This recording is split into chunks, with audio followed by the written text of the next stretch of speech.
So, by way of introduction, I'm Maria Celestina. It's a pleasure to meet you all. Thank you for joining me today. I have recently fallen into a line of research about Epicurus.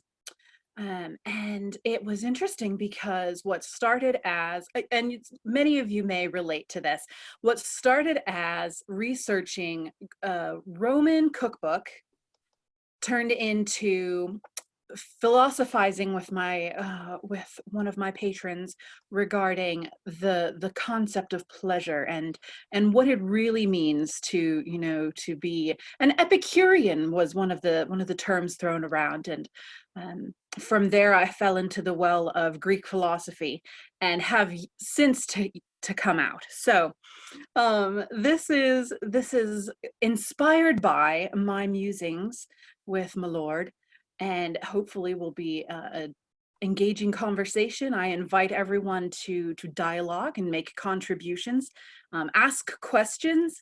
I definitely value your insights. I am by no means the end all be all of knowledge.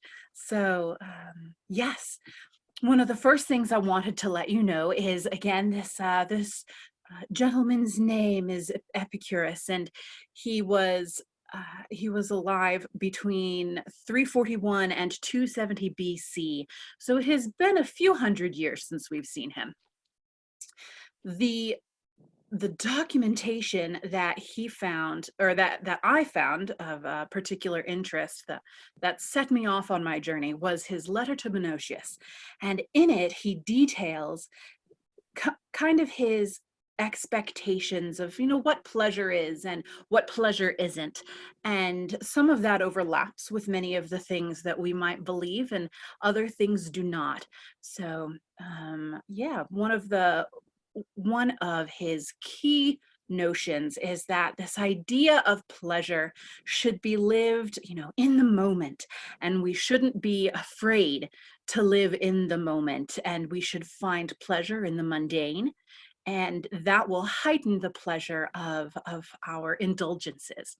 Now, as a courtesan, I'm not entirely sure how much I agree with that, because I must say I am a bit fond of my pleasures. Um, so if we were to think and find a simile, we might say that Epicurus is somewhere between, if we had a Stoic on one side and we had the hedons on the other, I would say that Epicurus is somewhere in the middle.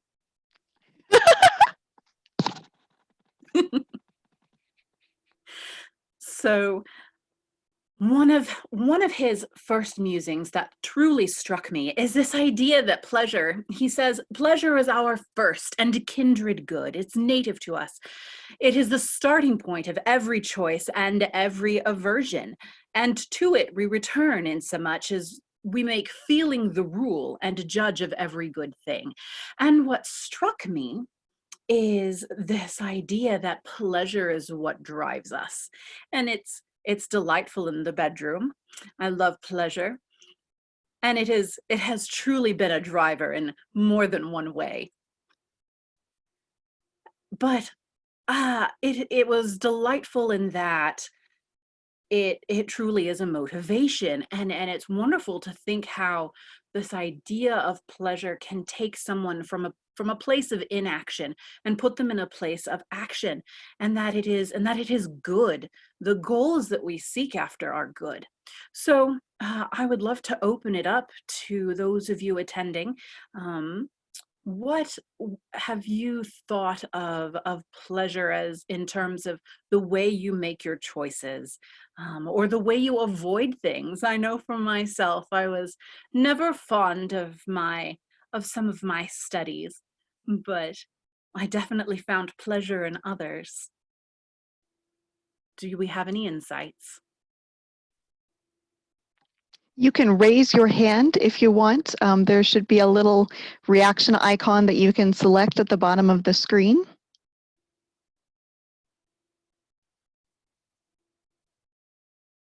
We have one person saying, for me, pleasure is something new. Ah, Roxana, Yes.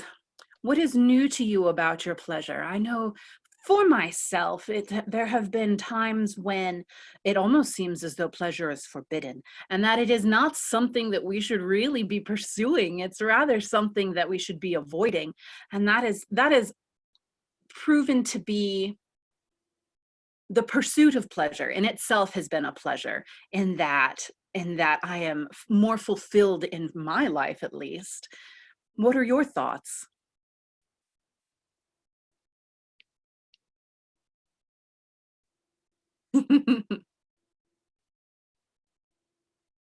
Mm. New and forbidden pleasures are excellent. Yes, so on the one side there are the Stoics, which is actually where Epicurus's philosophies grew from. And then on the other extreme, there were the hedonists. And hedonism is certainly delightful, but there tends to be a connotation of extravagance and not as much focus on, say, responsibility, which is alluring in my opinion, but I have a tendency to be a bit more reserved in my opinions and expressions. Yes, hedonists, certainly. Oh yes, I hope that you're finishing your workday soon and get to enjoy hopefully a glass of wine or possibly something stronger. Ah, yes, Antoinette, exploration is important. And what I love is that there's exploration in so many different areas. One of the more common understandings of Epicureanism is the delight of food, and it's always interesting to go to a new place and try a new dish. But at the same time, there's that fear of the unknown. Am I going to enjoy this? But when you explore and when you challenge yourself, there's the opportunity, of course, to try something that expands your horizons. And whether you enjoy it or not in the long term, at least there's that experience. We have Antonio has his hand raised. Wonderful. Yes, please, Antonio. I would definitely be more aligned towards hedonism. One thing I would definitely say, and especially this is a lot more possible in the later period as opposed to earlier period, Hmm. because of the geopolitics of feudalism and how that actually evolved into more monarchical having control of everything that we see in the later period, is that when you are in that upper class and when you are in the gentry by their definition, or if you're in the nobility, which automatically means that you are in the gentry, because which by definition means that you are generating all of your money by your land and by not trading your time or your expertise or your immediate expertise for dollars on the day to day, that means you actually have the opportunity to enjoy the hedonistic expressions. And why I say that's a lot more possible late period is twofold. One, you have a lot more people within the gentry because you actually expand a lot of the definitions and you have the rising bourgeoisie, but also because in earlier period, to be in the upper class, you had to actively fight for it a lot more. You were more the king's soldier if you were a massive landholder and there was no other way around it. You had to personally be on the battlefield. Once we had scutage and once we had the alternatives, it kind of started going away. And then once it got to a lot more central control, the only real people who were in the upper class but couldn't really enjoy hedonism to the ultimate extent were the monarchs who were being responsible to the point where they were actually saying, you know what, I actually have to keep my kingdom and keeping the affairs of my kingdom in order first before I can go crazy and indulge. But all their spouses, siblings, and all the people around them who weren't in an immediate serving role could just splurge. I'm sorry, I just wanted to get Certainly. that out there. Yes, there's certainly an element of privilege that goes with the idea of hedonism, where your lifestyle is such that it supports it, and that is in itself a pleasure and a opportunity to free yourself from care in a way that not everyone is able to, just like you were saying, the serfs and the vassals and slaves and did not have the opportunity, they were not even afforded really the opportunity to do those things. So it is certainly an excellent observation that there are persons who are better able to pursue those pleasures. Yeah, thank you for that insight. um Roxana, yes, you mentioned that Epicurus has said that sparseness or rareness makes for an increased pleasure. When you don't have, when alas, you drink your last glass of wine and you're not able to regain or acquire another keg for some time, that first glass is the best tasting for its rareness. Now, and to that point, he says to habituate oneself, therefore, to a simple and inexpensive diet supplies all that is needful for health, and it enables a person to meet the necessary requirements of life without shrinking, and it places us in the better condition when we approach at intervals a costly fare and renders us fearless of fortune. Now, what's interesting again that I find is his expression that one might be fearful of fortune. Perhaps it is something that is too much to hope for, but also the idea that habituating oneself to a diet that is simple and and inexpensive, and that again, Roxana, to your point, is what makes it that much more pleasurable. It's like a threshold, and resetting your pleasure threshold, if you will. I don't know if any of you have experienced the possibility of, pleasuring yourself to a point where at some point it becomes less exciting. The stimulation just is not there. Give me a moment. Baron Ofgar, you say your dearest friend is a dolorist. She wants to starve herself, much to your consternation. And yes, my lord, I tend to agree. She won't listen when I tell her, oh, that she is not fat. Ah, my lord, you are an encouragement to your friend, and we are so grateful that you are willing to encourage her that way. I do hope that she is able to find a way to balance those things, where she's able to find the joy in simple pleasures, and while still, maintaining that ability to enjoy the rare pleasures as well. And Angela, you say, even the followers of Bacchus would do everything to excess, not just the pleasurable acts. Part of enjoying the extremes in eating and drinking had to do with fasting and denying pleasure beforehand. They knew that contrast was the key to pleasure. My lady, I tend to agree. That is so important. How can you tell what is light and what is dark without that contrast?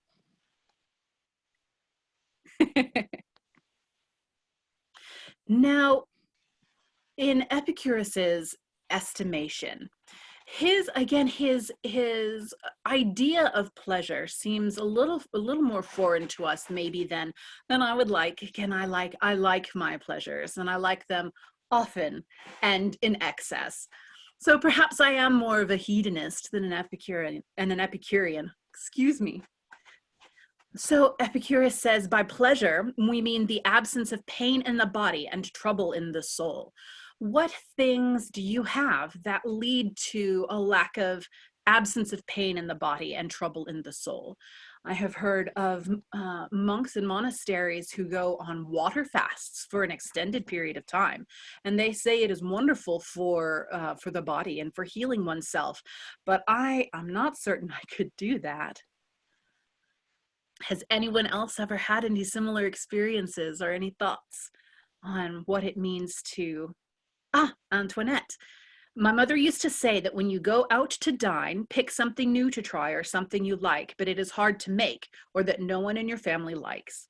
That makes sense. That's excellent. The rarity or the novelty of that pleasure is what makes it so such an opportunity to relish.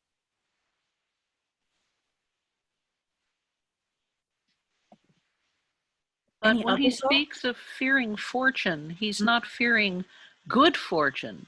He's fearing fate, what may come, perhaps pain and death. Yes, milady, thank you. That is also an excellent observation. It's sometimes difficult to remember that the lexicon of the time is different from what I might understand. Yes, that's excellent. It's not just of fortune as far as good fortune or money. It is whatever might come. And the gentleman who spoke earlier about Hmm. You have to have a certain standard of living in order to be able to enjoy pleasure. Because if you're spending your days always just getting by, just getting enough to, you cannot have the time or the energy. You know, you're working all the time and then you collapse into your bed and you get up the next morning and do it again. So someone who has leisure, you have to have the leisure to have pleasure. Mm.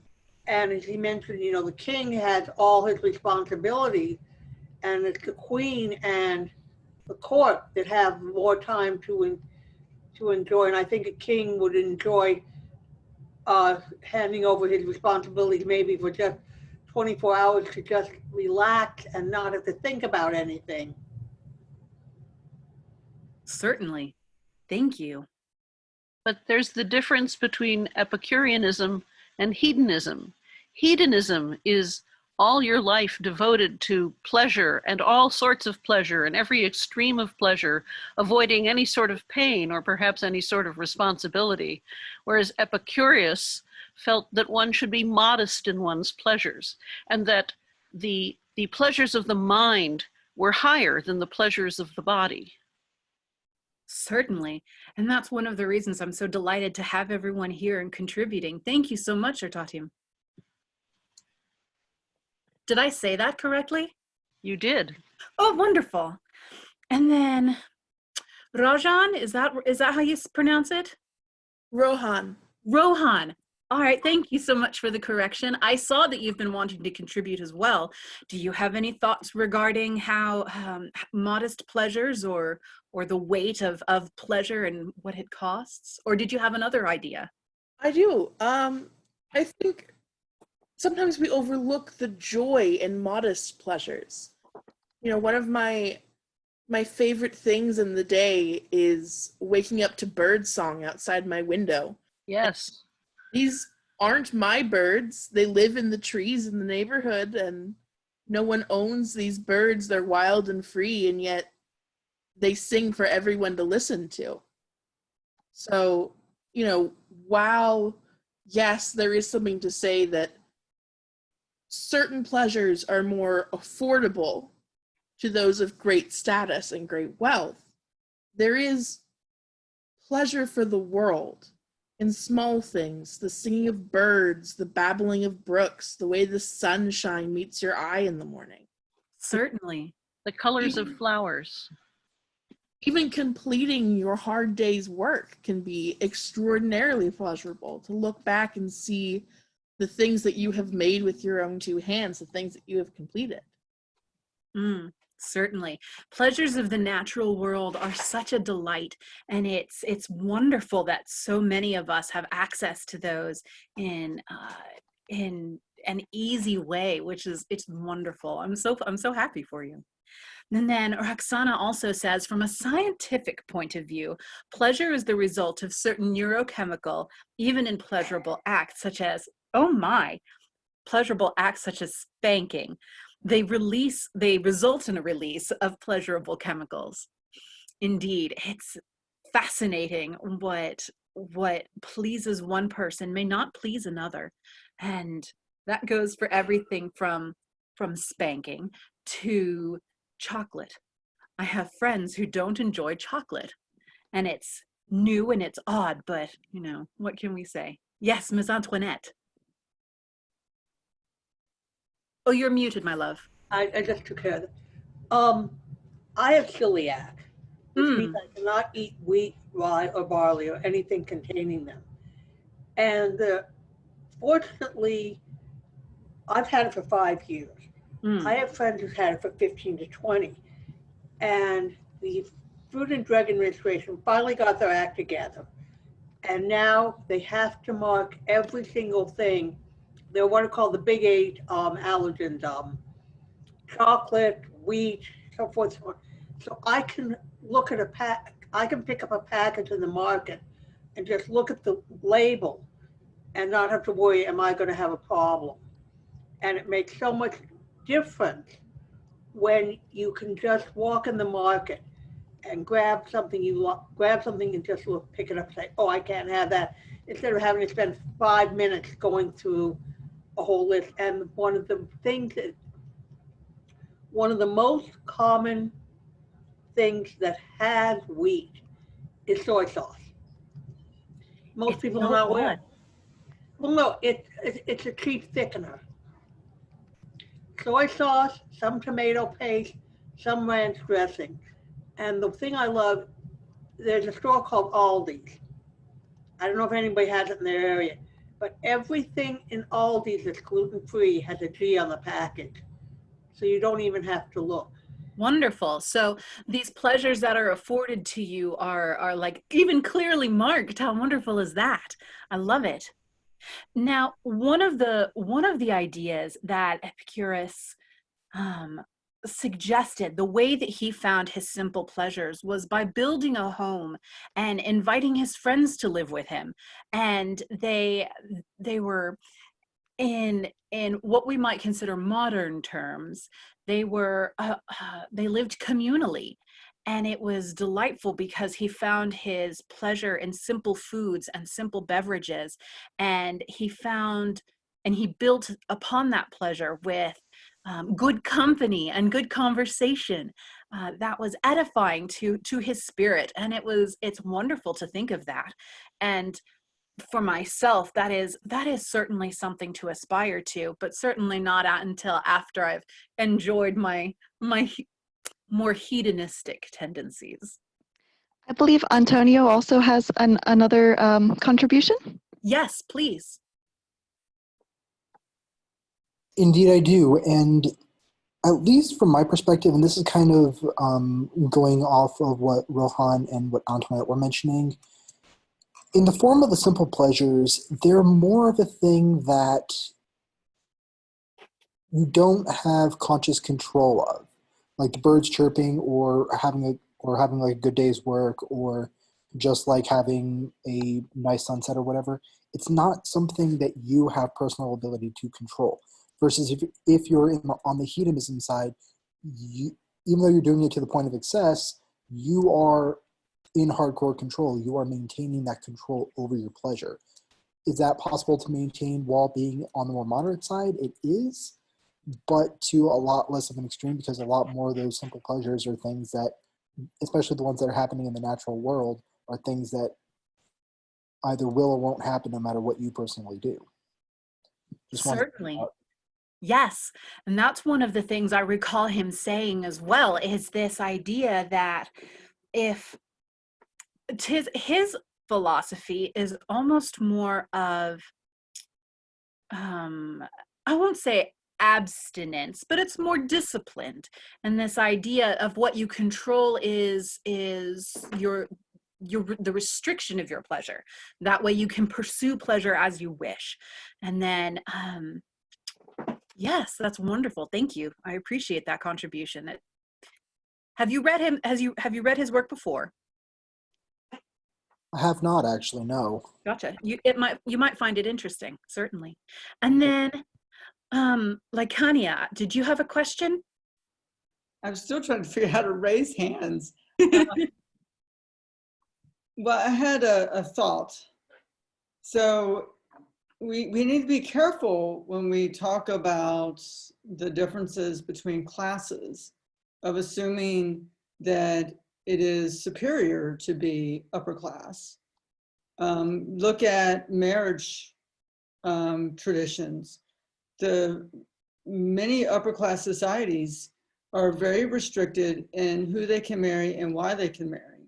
Whereas oftentimes in lower classes, because they're not have property to pass on, there's less restrictions in who they can marry and why they can marry.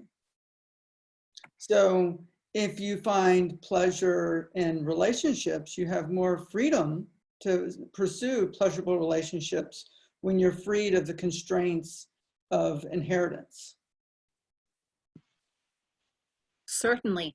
Or as Epicurus and his friends did, they just took themselves out of society. I mean, that's an option too, right? I still want to figure I say that, of course, in jest. it is very difficult to be able to put oneself in a position to just extricate oneself from society. Did I see another question? Just a moment. Roxana, you asked like Taoism, and honestly, I can't speak to that. Like I said, this was a wild hair chase. I followed the path where it led me, and Taoism has not entered my my journey yet. Now, one of the things that I found, or that I was less appreciative of, Epicurus in his letter to Menicius says, by pleasure we mean the absence of pain in the body and in trouble of the soul. And we have talked about that a little bit. He says it's not a succession of drinking bouts and merrymaking. It's not sexual love. It's not the enjoyment of fish and other delicacies of a luxurious table which produce a pleasant life. No, he says, it is in sober reasoning, searching out the grounds of every choice and avoidance, and banishing those beliefs through which the greatest disturbances take possession of the soul. Which is awful. That's terrible.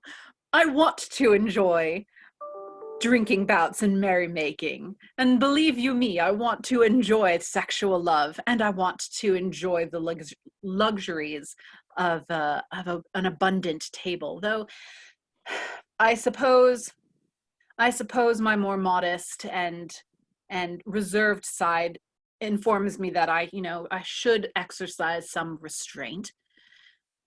We've talked a little bit about hedonism and how much we might prefer that. Does anyone have thoughts about how the absence of pain and trouble in the soul does not necessarily coincide with those pleasures that we might prefer to pursue? Rohan, yes, please. I think sometimes having a little bit of pain increases our pleasure. It allows us to appreciate the things we have. And, far be it from me to discourage any masochists among us that might find pleasure in intense pain. But I think removing all pain removes all pleasure. Without, you said earlier that there is no contrast without pain. You can't see what you have without knowing what might have been lost or what has been lost.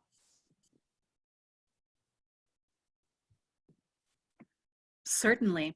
Urtatim says, we could appreciate the lack of pain, and that is certainly something to consider.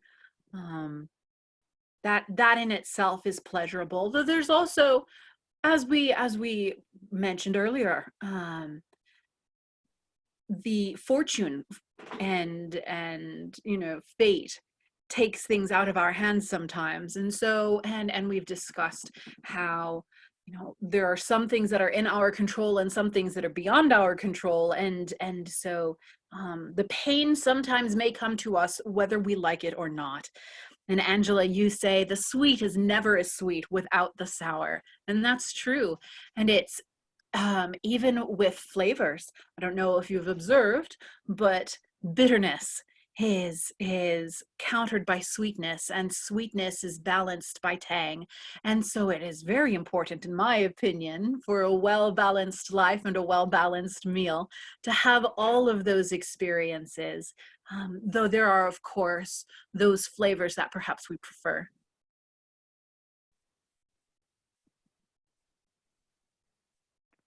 But going back a moment, when we say absence of pain in the body and trouble in the soul, what troubles do we have in our souls that perhaps we, by pursuing pleasure, simple pleasures, what do you see that we can avoid? I myself have found that the displeasure of heartbreak or of being snubbed, heaven forbid, has been itself a pain. And if I had sworn off lovemaking and become a nun when my mother asked me to, perhaps I could have spared myself that pain, but I also would have spared myself that pleasure. Or Tatim, you say, Some troubles of the soul include fear and anger and jealousy. But even in an idyllic state, one supposes that even with friends, beloved friends in close proximity, there are days when I don't want to talk to anyone. And those things that brought me pleasure don't bring me pleasure anymore. And truly just go away and leave me alone. Have any of you ever had that experience, or am I alone?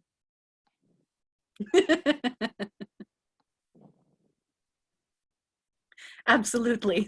Thank you, Mickey. I appreciate your insight. These days, I'm only alone. Oh dear. Well, then I'm so glad that you've joined us today. We're happy to keep you company. Thank you. Certainly. I was gonna say,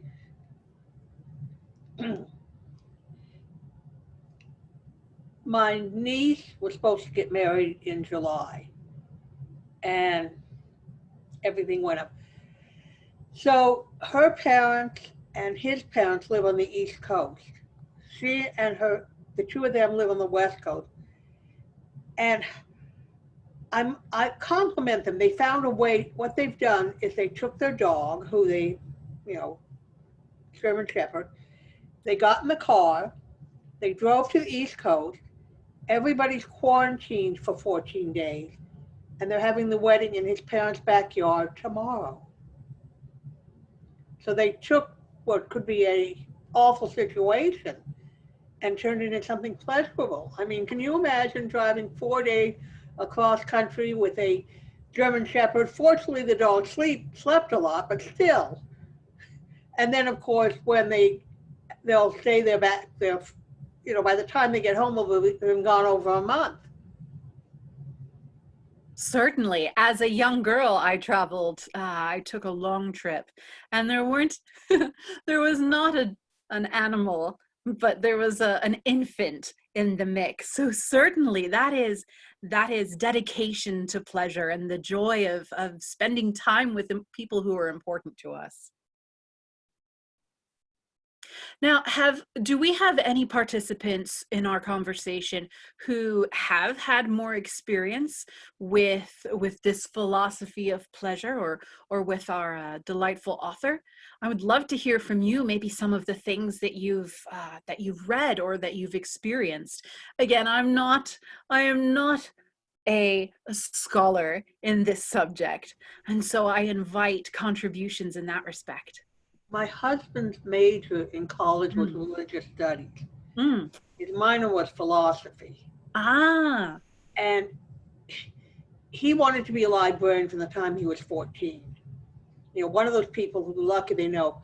And he figured he was going to take subjects that interested him, because you have to have a master's to be a librarian. And so he took things that interested him. And our son did the same thing. He got his bachelor's in mathematics and is a librarian now.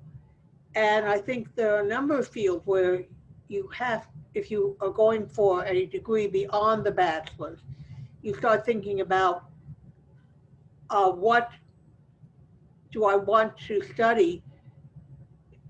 And even I have friends who have been doctors, and they took the class they had to take to get into medical school, but their degrees were not in medicine. The degrees were not pre-medicine. As long as you take the classes you have to for your advanced degree, you can major in anything you want. And I think that's one of the things that gives you pleasure. Certainly, I agree. And that goes exactly back to what Epicurus was saying about it's the starting point. Pleasure sets us on our journey, and it keeps us from turning away from things. If we find it pleasurable, we're more likely to pursue that action again and again. And I see here, Mickey, yes, pleasure can be found in sharing, and how amazing it feels to light someone's eyes. And my Lord, you have lit my eyes with your contribution.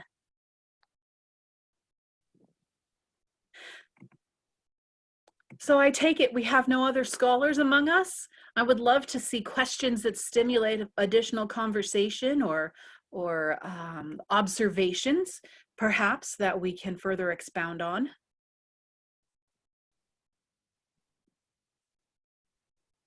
Perhaps we might talk about some of the ways in which we deprive ourselves in order to further and better pursue our pleasures.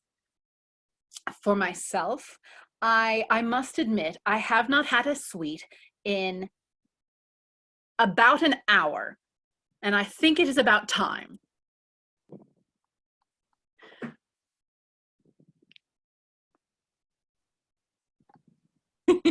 Thank you, Angela. Well, perhaps then we should delve more into his philosophy itself. Now, Epicurus says that all things are they either exist or they do not. There is atoms and matter, and there is void. And one of the reasons that he suggests we pursue pleasure in this mortal life is because after this life there is nothing. And thus, it is important that we live this life to our fullest. We've spoken some about hedonism and the delights therein, and we've spoken some about the same, how did we say, Taoist philosophies of denial. Where do we fall in that? Is it better to pursue a life of deprivation and starvation? Is it best to pursue a life of wanton hedonism and enjoy the best things, the best pleasures that life has to offer, regardless of what pain it may cause in the long term or even in the short term? What are your thoughts?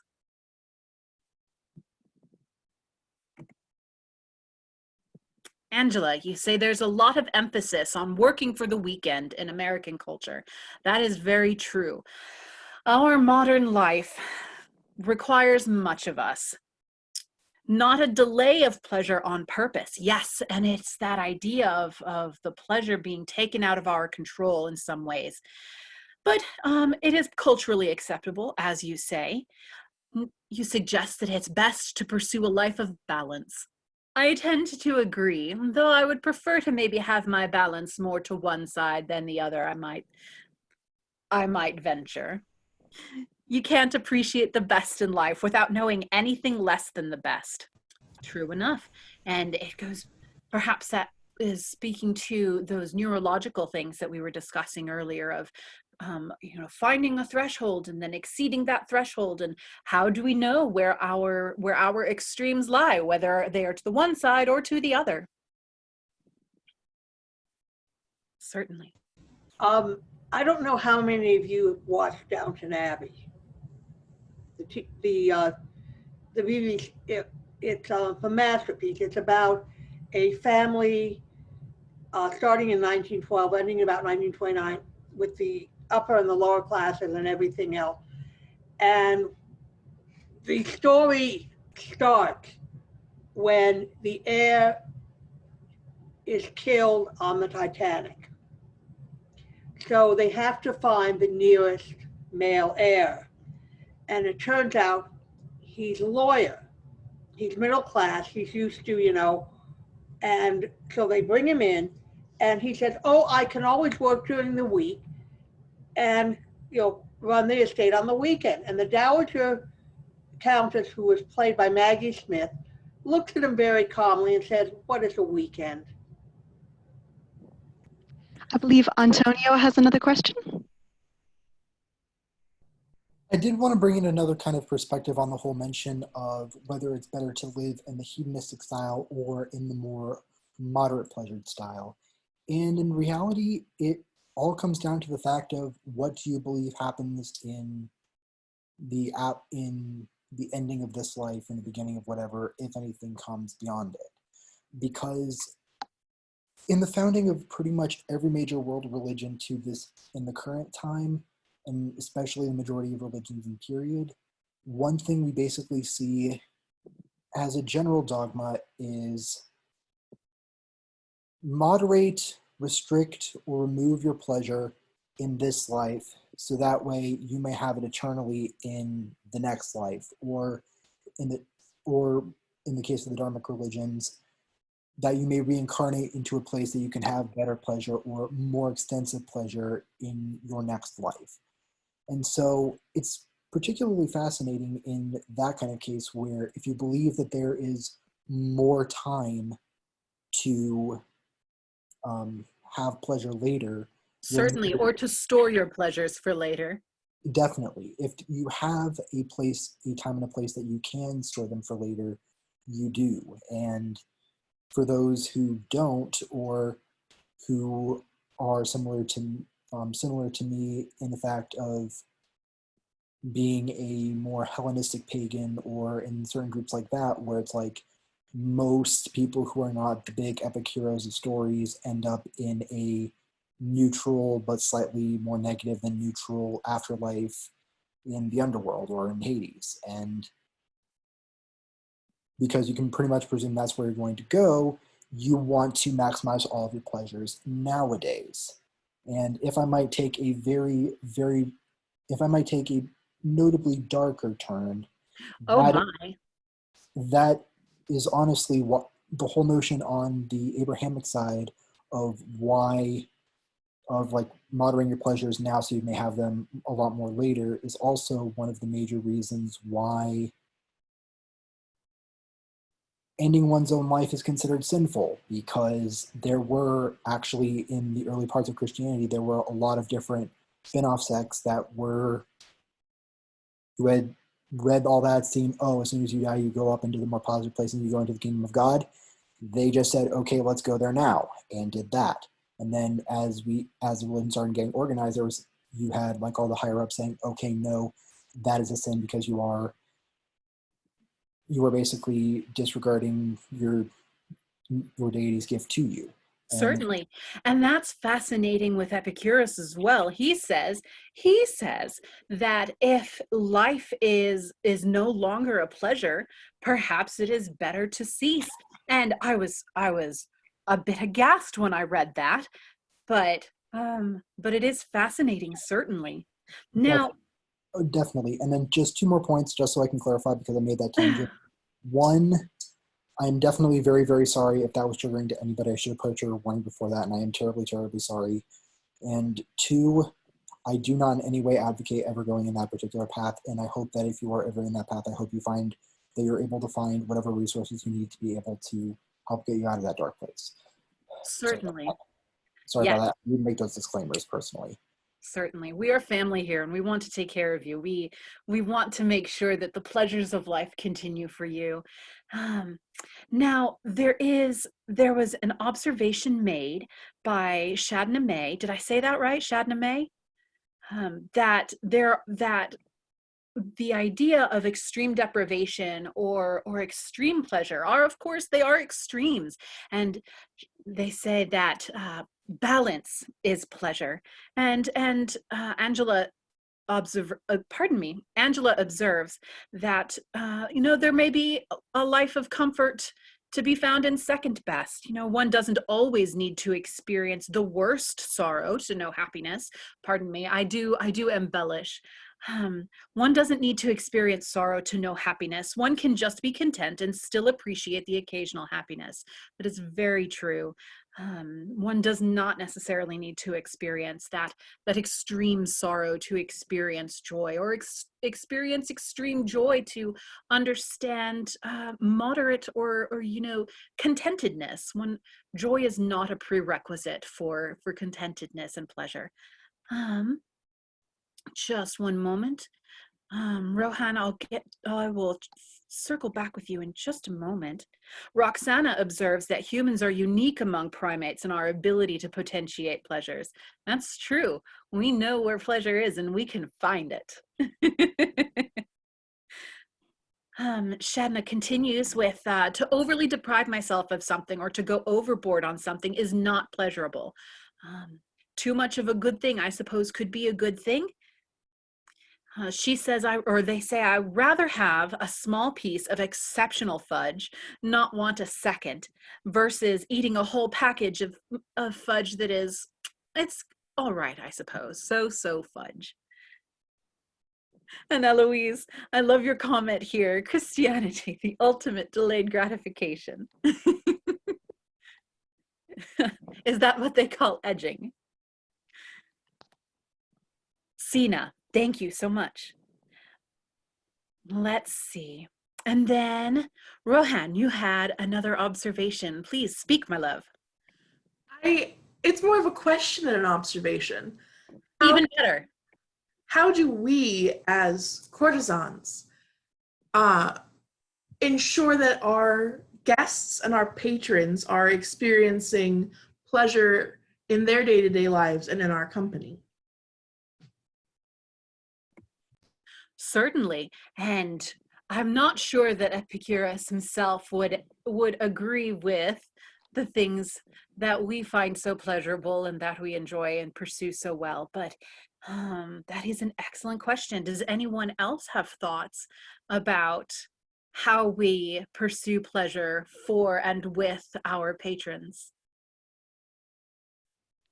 I suppose, patrons, my loves, you also have some stake in this question. So if you have any insight, Ms. Antoinette.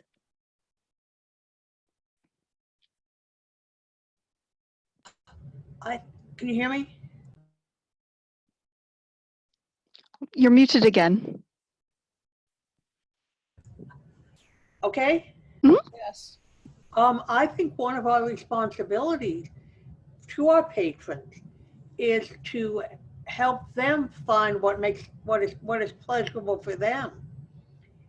You know, we may think something is pleasurable, but for example, if our patron is allergic to something, it's our responsibility to make sure that whatever we offer them to eat will not cause a problem. Or if they have whatever, specifically with, talking about things that we eat and drink, if you look at the royals, when they list the things they like and they don't like, and some of them probably have, like our patrons have, certain things they can or they cannot eat because it causes a problem. And it's our responsibility when we talk to our patrons about, what they're interested in, to find out what their needs are and what their requirements are. It's part of our responsibility just as much as it is theirs. Like if I was reading an article somewhere, this person was doing a dinner party and was catering, and the person who was in charge did not tell him that one of the people was allergic to shellfish, and he served shellfish because he didn't know, and the person ended up in the ER. This was in a TV series, but the point is, if you are going to be preparing a meal for a number of people, your first responsibility is to ask, are there any allergies or intense dislikes? And that's because, as I said, I have celiac, so I am totally aware of that fact. And I think every one of us, we should consider that if we're going to plan an event, plan something for specific people, the first question should be, do you have any allergies? Certainly. It's, I think, to use your word, it's a responsibility to ensure that we are practicing our pleasures responsibly, certainly. And it's also interesting, it occurred to me as you were speaking, that the idea of, taking care of someone else and their dietary needs, it also goes back to, if our objective is to pursue pleasure and to share pleasure or to spread pleasure and joy, that we must take into consideration what will make others happy. And an allergic reaction to a food or a beverage or to is going to hinder everyone's pleasure. I don't want to feel badly because I've hurt someone, and they don't want to feel badly when they're, looking for something to enjoy. That's certainly something to keep in mind. And but at the same time, it is, I would say, to Rohan's point, we have responsibility to ask, but it is also, I think, important for those who are joining us for pleasurable activities to explain what is and is not pleasurable to them. I have said, "Oh, Father, may I have another?" But for another of my patrons, that may not be as pleasurable, of an utterance, you might say. I hate to interrupt this discussion. I know that Antonio and Lacania have been waiting, but we are coming up on 5 minutes till, and we have to, unfortunately, wrap it up. I think we can go over about 10 minutes or so over time, so we can keep going if that is amenable to everybody. But I would like to say that we can also start a thread either in the event, or for those who are in the KWC Facebook group, we can also start a thread to continue this discussion there as well. That would be delightful. Thank you so much.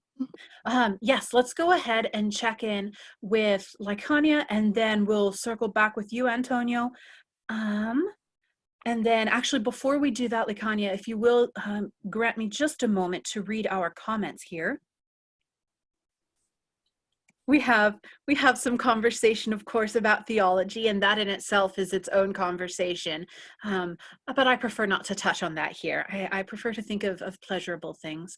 For example, the joke, yes, Baron Alfgar, of the masochist and the sadist. Beat me! No! Sidna, you say communication and responsibility. Sina, I'm sorry. Communication, responsibility. It's mutual, certainly.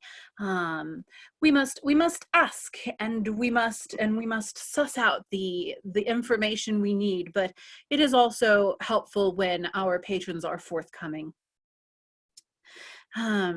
Jadinka says, I think that when trying to assist others with finding their pleasure, we need to make sure that we're being clear with informations, ingredients, consent lines, kinks, etc.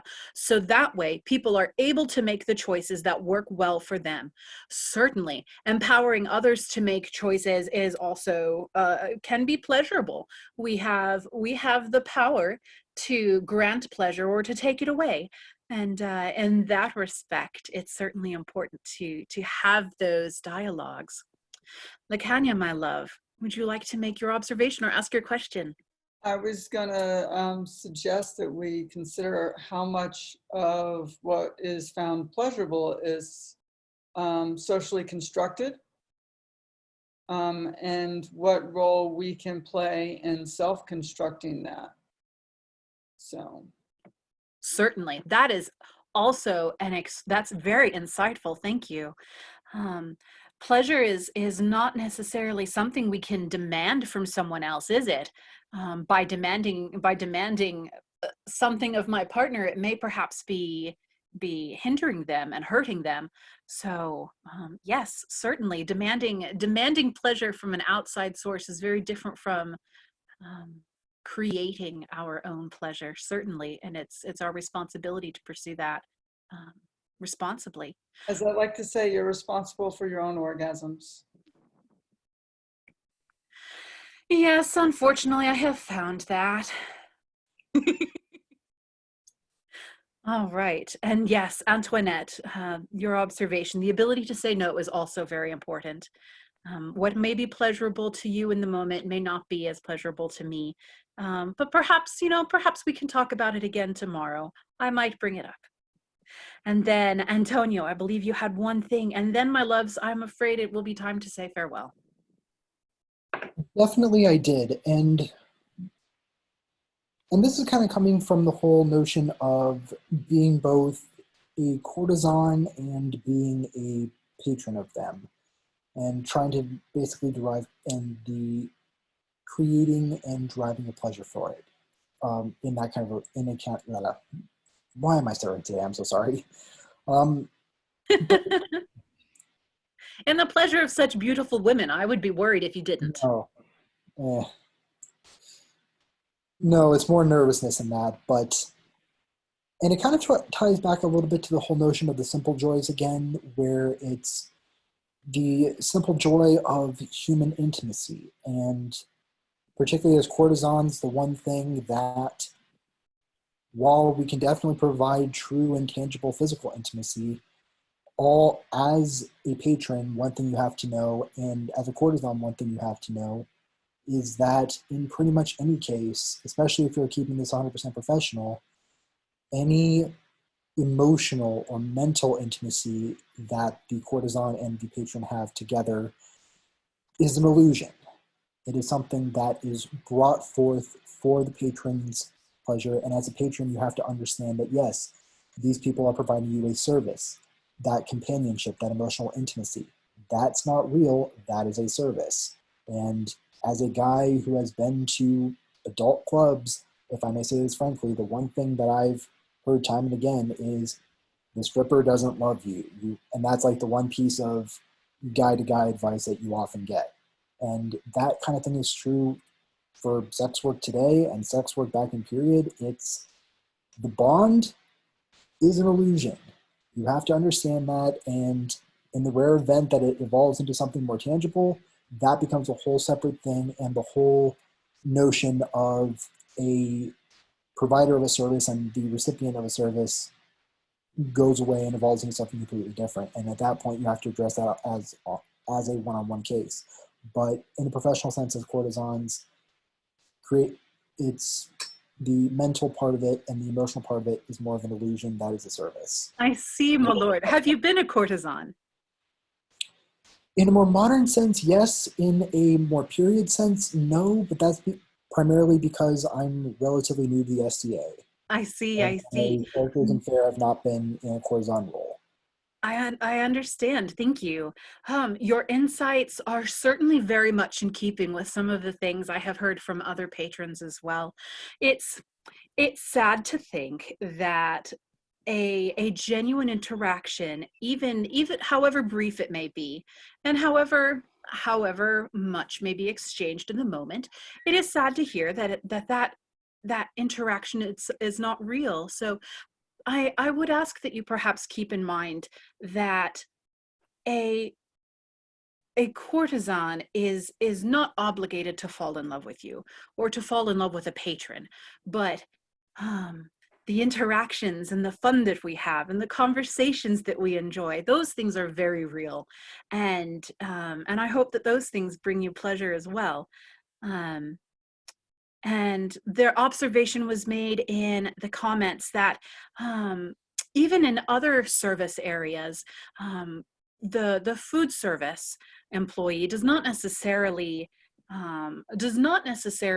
like you or love you or necessarily need to pursue something real or more meaningful.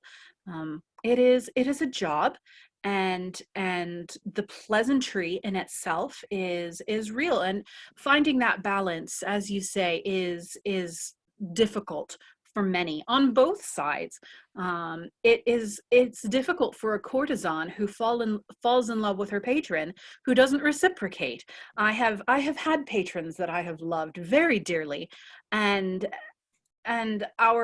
once our evening was done, there wasn't anything else to be had. We had the time that we spent together, and that was that. And I can either find pleasure in that, or I can fall into a feeling of morose or melancholy. But I do thank you all for joining me today to discuss the concepts of pleasures, the philosophy of Epicurus, and some of his perhaps more stoic ideas versus some of the more hedonistic preferences that many of us may have. If you do have any additional questions or concerns, please feel free to you can write me, or we can continue this conversation in the dialogues. You said a blog, a thread. There's a thread, my loves, and we can continue this conversation there. Thank you again for joining us today. I hope you enjoy the rest of your weekend. Thank you very much for teaching. Thank you. Thank you. Bye.